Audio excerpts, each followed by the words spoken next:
Hi, I'm Meng from Tokyo. In this video, I will share with you the top 8 new things to know before traveling to Japan. As tourism in Japan grows, new steps are being taken to improve safety, prevent scams, and encourage respectful behavior. Soon, visitors from southern countries will need to apply online before entering Japan, which will help reduce illegal stays. Changes to the tax-free shopping system will also make sure items bought tax-free are taken out of Japan. Due to the rise in tourists, issues like bad behavior and misuse of duty-free shopping have shown a need for better manners, especially in hotels offering discounts. The government is addressing this by promoting good visitor conduct, improving crime prevention, and adding new safety measures like JR West umbrella-type device for train security. Special events like the New Year sunrise at Tokyo Skytree offer unique experiences. Japan is working to make tourism enjoyable and safe for everyone, locals and visitors alike. Before we get into the main topic, let me share with you something. We are offering private tours around Tokyo as well. If you're interested, please contact me through the link below. Okay, then let's go. Number 1. New entry requirements. The Japanese government has decided to introduce a Japanese version of ESTA for travelers from countries and regions that are exempt from temporary visitor visa requirements. Under this system, foreign visitors to Japan will be required to apply and authenticate online in advance, completing the necessary procedures prior to their arrival in Japan. The introduction of this system is scheduled to begin around 2025, with the goal of full implementation by 2030. The purpose of the Japanese version of ESTA is to prevent illegal stays and the misuse of refugee applications. Currently, short-term visitors from 71 countries and regions are exempt from visa requirements, but the number of illegal stays and abusing this system has been increasing. As of January 2024, the number of illegal short-term stays has reached approximately 50,000, prompting the government to introduce this new system as a preventive measure. Travelers will be required to declare their purpose of entry and accommodation online before entering Japan. If they are not permitted to travel, they will not be allowed to depart. According to press reports, prior to the introduction of the Japanese version of ESTA, a system will be put in place by the end of FY 2024 to transmit passenger information to the Immigration Bureau. During check-in, this information will be checked against a blacklist containing criminal records and other relevant information.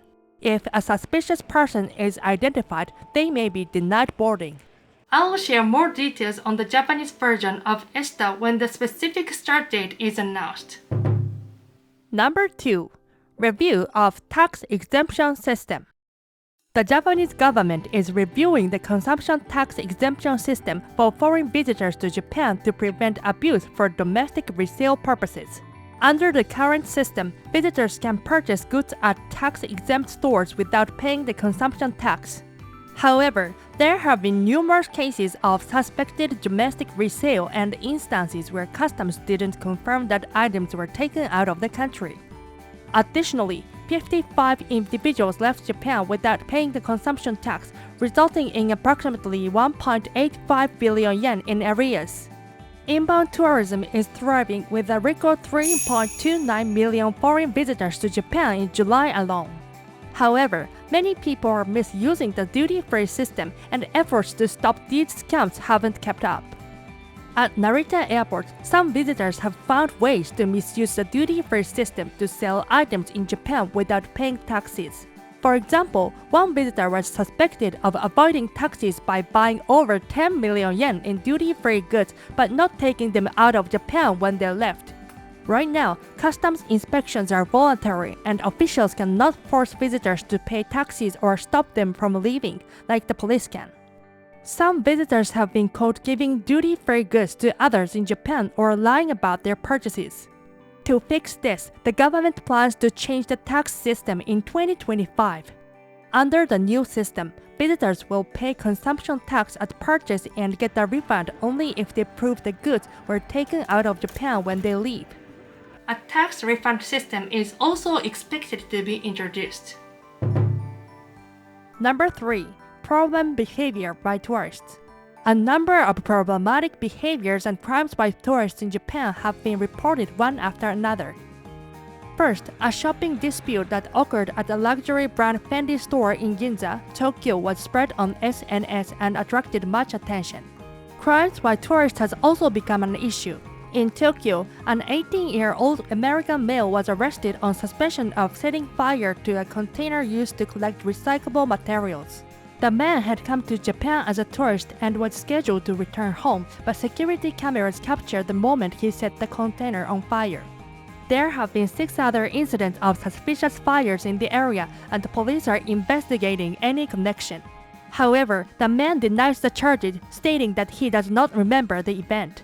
Due to these ongoing issues from tourists, people in Japan are calling for stricter rules on visitors' behavior and better crime prevention. Number 4. Negative impact on subsidies. Although government discounts have made it easier to travel within Japan, people have noticed that the decline in travel manners. As a result of these discounts, accommodation costs were cut by up to half, leading to an increase in guests at luxury hotels from groups that do not typically stay at such accommodations. This in turn has resulted in frequent incidents of poor manners. Specifically, the theft of items such as hair dryers and bathrobes, drunken and noisy behavior, and children running in hallways were a notable example of disruptive behavior. Complaints over trivial matters and unreasonable demands have also increased, leading to numerous issues. I have traveled within Japan several times using government discounts and noticed that some participants in group tours complained that the tour guide ate the same food as them and questioned why they need to pay for the guide. In other words, they felt the guide should be given something cheaper to eat. Another example is that some people didn't follow basic rules such as washing before entering public bath. In some accommodations, the damage was so severe that several guests took home electronic kettles, glasses, towels, and other items with total losses sometimes amounting to several 100,000 yen. This has led some to suggest that Japanese tourists may exhibit worse manners than inbound visitors, highlighting once again the need to improve etiquette among domestic travelers. Number 5. Autumn leaves information. Japan Weather Company Limited announced its forecast for this year's autumn leaf season on October 30, 2024. Due to higher temperatures this fall, the peak time to view autumn foliage and yellow leaves is expected to be later than usual. The company shared forecasts for the best times to see maple and ginkgo leaves in cities from Hokkaido to Kagoshima, covering around 700 autumn spots nationwide. Specifically, Tokyo and Osaka are expected to reach their peak autumn foliage around December 5 and December 8, respectively, which is later than normal. By region, northern Japan, including Sapporo and Sendai, is expected to experience peak autumn leaves from late October to early December, and peak yellow leaves from early November to early December. In eastern Japan, Tokyo's best viewing time for autumn leaves is from late October to mid-December in mountainous areas and from late November to late December in plains areas, while the peak for yellow leaves is from mid-November to mid-December. In western Japan, including Osaka and Kyoto, the best time to view autumn leaves is expected from early November to early December in mountain areas and from early December to mid-December in plain areas, with yellow leaves peaking from mid-November to mid-December. Since both autumn foliage and yellow leaves are expected to peak later this year, it is recommended to consider scheduling foliage viewing for a later date. Number 6. New Year's events. If you're visiting Japan on January 1st, you're in for a special experience. Many department stores and private shops are closed on New Year's Day, but that doesn't stop visitors from enjoying a special annual event. On New Year's Day 2025, the Tokyo Skytree will hold a New Year's Day sunrise special opening. This event allows visitors to view the first sunrise from the Skytree observation deck early in the morning on New Year's Day. It is extremely popular as participation is limited to 800 people and tickets sold out quickly last year. The special opening will take place from 5:30 to 7:30 a.m. and visitors can enjoy the first sunrise from the observation deck during this time. Admission tickets will be available in several ways, with 550 tickets offered on the official website starting on December 2nd. The price is 9,000 yen and the maximum of 5 tickets may be purchased per application. The tickets also include a 1,000 yen Skytree shop coupon, which can be used for souvenirs and meals. There seems to be a limit, so don't miss it. New Year's Day sunrise events in other areas will be announced as they become available, so don't miss out on future updates as well. Number 7. Increase in dark part-time jobs.